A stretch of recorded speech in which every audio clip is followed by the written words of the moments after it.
sure. Now, guys, I put out a video this morning where we were talking about how, hey, listen, Brad Garlinghouse may very well, be offered a position on the advisory council, the crypto advisory council. And man alive, the firestorm that seemed to create in the comments section really surprised me, because I didn't think that this was such a major controversial thing. But a lot of folks are out there and they're saying stuff like, hey, listen, if, Brad Garlinghouse got in there and he's on the advisory council, well, how is that going to be unbiased? Because, he's going to say, oh, well, XRP and the XRP ledger, that's where the U.S. should go for this, that, and the other thing. Guys, you got to think about this. He's not the only one sitting on the council. From what I can understand, you got Charles Hoskinson that can be on there. Of course, you're talking Cardano there. Obviously, there's going to be some Bitcoin folks, I would imagine, and a few, people from, the Ethereum crowd, maybe Mike Novogratz, I don't know. But you got Lehman Baird also in there, who, at least that's the conjecture, that's Hedera Hashgraph. So it's not going to be just Brad Garlinghouse. The supposition was that, hey, there's guys out there thinking Brad Garlinghouse might resign his position as CEO at Ripple to take that role. And I do not believe that he's really going to do that, and he may not even have to do that. I mean, look at Elon Musk ahead of the whole Doge thing, which, guys, you gotta really love that, right? Doge and Doge, right? But needless to say, he's still sitting there above, on the whole Tesla deal and stuff like that, yet he's working on this thing. Guys, it's entirely possible. And remember this, in this digital asset space, you're going to see, it doesn't matter who they are. When you're advising somebody, everybody advising you, they've got a bias. It's up to the decision maker as to, what's the baby and what's the bathwater in terms of the, the advice that they get. And that's the bottom line right there. Now, what I want to talk about really is this. So a news article just came out. It was a couple hours ago that I saw it, at least on the platform that I saw it. Now, maybe there are others. But Jeremy Hogan was out there and he was, presenting a really strong argument as to why XRP may very well end up being on the U.S. Strategic Reserve as an asset. And you have got to really read this. I'm going to put the link right down there in this video. And the thing is this. When you're talking about a strategic reserve, Jeremy Hogan's argument is, look, guys, it's not about crypto ideals and, what's the best, digital asset here, digital asset there. It's about the value of what these assets could be going forward. And he kind of likened it to, hey, a gold reserve and things like that. It's holding on to various assets from various sectors in the U.S. economy that could very well secure and insulate the United States from some major hurdles should we face them in the future. And that's the point of a strategic reserve. And absolutely, XRP would fit that bill. Think about this. It wasn't long ago. When Judy and I were buying XRP, it was only like, the lowest we ever bought it was around 10 cents. And then, of course, 17, 20, and we bought some at all different prices and what. But needless to say, it was not that long ago, that we saw XRP in the 40 and 50 cent range, right? On November 5th, when the election took place, that's kind of where it was. I think it was around 52 cents. And then it just fired off. Now, we have been showing some serious strength, holding above that $2 range, $2.50, $2.40, in that area there. Yep, we saw it bounce up to $3.31, which was above the previous all-time high, depending on the exchange you're looking at. Now, the one that I really gauge is the $3.84. I'm not really thinking we're in price discovery until we're above that. But needless to say, look at the value proposition there. How many hundreds of percents it's moved up. Now, guys, you think about regulatory clarity, where all that regulation is out there. FIT 21 has been approved, on and on and on. And then on top of that, you get the institutional adoption and its genuine application in the rank and file day-to-day doings like they have around the rest of the world. Look, in Dubai, people are receiving paychecks in XRP. In fact, you can actually do that here in the U.S. But the thing is there,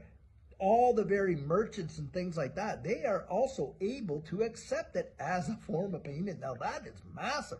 And think about if we saw an environment like that for digital assets here, where average people were just using their phone, tap, tap, tap, tap, tap, and it was crypto. Could be XRP, could be Hedera Hashgraph, could be XLM, could be whatever, could be Bitcoin, spend the bits or whatever. My point is this, when you get that kind of massive utilization, guys, where do you think the value of these assets are going to be then? Big, big, big. And at that point, do you not think that that would be a tremendously massive deal to have sitting in the U.S. Strategic Reserve? Well, I certainly do. And on top of that, think about this. You got the escrow sitting here, and boy, has there ever been some conjecture about this, whether or not the U.S. government could actually come in and buy up that escrow as it's released month by month. And in fact, hey, maybe they're not even going to have to buy it. Perhaps if there's any kind of a settlement here, something involved with the escrow could play a part of that. The deal maker that Trump is, it would not surprise me if something like that came along. But the thing is this, it absolutely, Jeremy Hogan is right. It fits the bill. It very well could be a U.S. strategic reserve. And boy, oh boy, I'm telling you what, has this sent the Bitcoin maxis off the deep end. They are literally losing it. Because guys, in their estimation, they thought that that was a guaranteed spot. It was almost bequeathed to them and all this kind of attitude. And whatever, with there can be only one kind of like philosophy that they have, which really blows my mind, because when you read the Bitcoin white paper, you find out that what they really wanted it to be was a means of consideration, a transactional value point. But because the technology is not so great in doing that, maybe it was when it was the only, kid on the block, of course.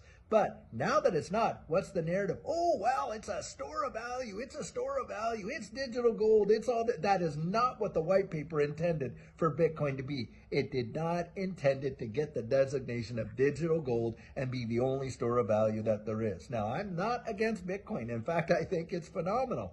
And it has been, and you got to give kudos where kudos are due, the greatest appreciating asset in the history of mankind. It has. And so let's call a spade a spade. That is true. But it does not mean that all these other technologies that are thrown out there are just absolutely, as they say, S coins and on and on and on. That's the nonsense of the whole Bitcoin maxi mindset.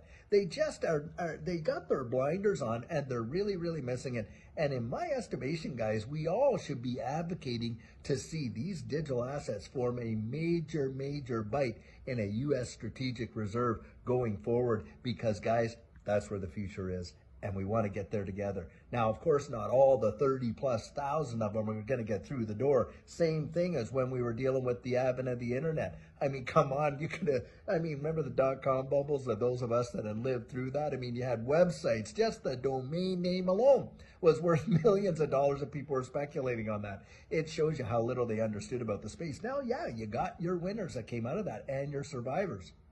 And that's what I think we will see in this digital asset space. It is going to be like that. And the ones that I think that are going to really, really, really make it are the ones that are providing genuine utility and solving global problems on a massive scale for people around the wide world. Think about this. One of the big applications you're seeing in this digital asset space, XRP and XLM, by the way, tackling this, banking of the unbanked. Do you realize how many multiple tens of millions have no access to the financial services that we take for granted right here?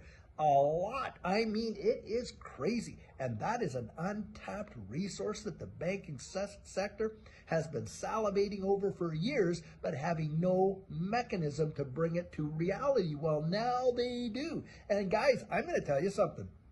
I have made about 5 trips over to Rwanda, doing mission trips and things like that. I have literally seen it, where they have thrown up cell towers and handed out cell phones and taught people literally how to use those things. And those folks over there, man, with MTN and all that, and for those that have been there, you know what I'm talking about. They are way further ahead, when it comes to their commerce and using these digital means as means of consideration and settling payments. And that, it is truly wild. And from a people group that, look, don't have the access to the education that we do or the financial services we do. Now you start opening that up into the wide world where you are banking all of the unbanked, it is going to be a tsunami of adoption around the world. And that's where you're going to see the major, massive levels of value in this ecosystem literally take off into the atmosphere. I really do believe that. I believe we're on the threshold of probably the greatest wealth transfer in the history of mankind in terms of value. And a lot of people are just completely oblivious to it. Even now, yes, it has picked up some steam. A lot of new people getting in. And I'll tell you what, even at these prices, you need to count your blessings, because I genuinely believe the bulk of the people that are just not aware, it's going to come in seamlessly, guys, just like these phones right here and how we communicate it. I mean, I remember when, cell phones technology, I was working for the government, you know what they did? They sent us out there, to, be representatives in satellite, places and cities and that. And they would give us a cell phone that was connected to practically a backpack. I mean, do you guys remember that? I remember that and stuff like that. Then, of course, the technology slowly adopted. These smartphones didn't even come out until 2007. Now, everyone and their kid at the age, anyone over the age of 5 is holding on to one. That happened, bang, just like that. And it revolutionized the wide world. In fact, you and I are able to do what we're doing, which was science fiction, believe it or not that long ago. And yet we're doing it. That's how this space is going to literally revolutionize the world. It's going to swallow the internet whole. I genuinely believe that. And then you're going to see value. Value like you have never seen. So when I think of what Jeremy Hogan is putting out there, the supposition that he's saying, hey, these assets, it's not about the, the cryptographic nature of them, when you're talking about cryptocurrencies. It's the fact that they will hold such significant value. But to have that in a strategic reserve is off the charts. It is one of those things that you want to have. Now, there'll be other things part of that strategic reserve, right? Of course, gold, maybe fossil fuels and other commodities and all that kind of stuff. You had better believe it. But this technology, I absolutely believe, is going to form a part of it. And do I think XRP is going to have a place there? You had better believe I do. I genuinely do. And I think